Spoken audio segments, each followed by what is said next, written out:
حضرت علی فرمانے لگے میری 5 باتیں یاد کر لو،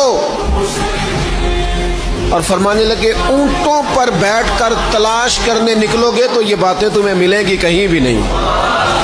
لے لو ہم سے حاصل کر لو، یہ فیض ہے۔ فرمایا ڈھونڈنے نکلو گے نا، ڈھونڈنے، تمہیں یہ ملیں گی، ڈھونڈنے سے نہیں چیزیں ملیں گی۔ فرمانے لگے 5 باتیں لے لو یار حضرت شیر خدا کی 5 باتیں، آج اس کو سبق کے طور پر رٹا لگا لو، اسے یاد کر لو، دل میں بٹھا لو۔ شیر خدا کی 5 باتیں، علم و حکمت کا نچوڑ، نبی پاک صلی اللہ تعالی علیہ وسلم سے لیا ہوا فیض، وہ حضور کی امت کو بانٹتے ہیں، اپنے سے محبت کرنے والوں کو عطا کرتے ہیں۔ حضرت مولا علی شیر خدا فرمانے لگے 5 باتیں لے لو، تم اونٹوں پر بیٹھ کے نکلو گے تو تھک جاؤ گے، لیکن یہ باتیں تمہیں